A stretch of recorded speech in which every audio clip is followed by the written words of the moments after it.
Hello guys welcome to drone academy. நம்ம இன்னைக்கு இந்த ஷார்ட்ஸில் பிரதான் மந்திரி கிருஷி சிஞ்சாய் யோஜனா. ஸோ ரொம்ப ரொம்ப இம்பார்ட்டன்ட் ஸ்கீம்ங்க. ஸோ இந்த திட்டம் வந்து பார்த்திங்கன்னா ஜூலை 1 2015ஆம் ஆண்டு தொடங்கப்பட்டது. ஸோ வந்து பார்த்திங்கன்னா இது ஒரு சொட்டு நீர் பாசன திட்டம் அப்படின்னு சொல்கிறாங்க. ஸோ இந்த துறை வந்து பாருங்கள் வேளாண்மை மற்றும் விவசாயிகள் நலத்துறை தான் இந்த திட்டத்தை செயல்படுத்துகிறேன்றாங்க.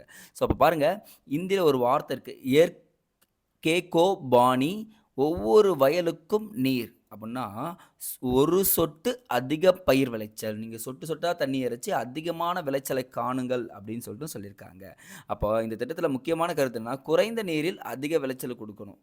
2வது நீர் ஆதாரங்களை பாதுகாக்கணும். சும்மா சும்மா தண்ணி வேஸ்ட் ஆகிட்டு இருக்கக்கூடாது.